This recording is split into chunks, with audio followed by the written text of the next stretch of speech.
Easy and fast snack recipe. প্রথমে একটা আটার ডো নিয়ে নিয়েছি, এবার এটাকে বেলুন দিয়ে বেলে নিয়েছি।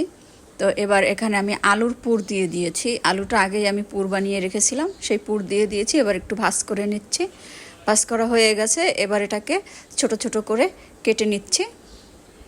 একটা নাইফ দিয়ে কেটে নিচ্ছি, আপনারা যে কোনো কিছু দিয়ে কেটে নিতে পারেন। তো এটা আমার কাটা হয়ে গেছে, আমি এটাকে একটু ভাজ করে নিব, যে এভাবে মুড়িয়ে নিচ্ছি। তো সবগুলো এক এক করে আমি এটাকে এভাবে একটু মুড়িয়ে নিব। এই যে ভাজটা দেখতেই পাচ্ছেন, একটু ভালো করে দেখে নেবেন যেভাবে ভাজ করবেন।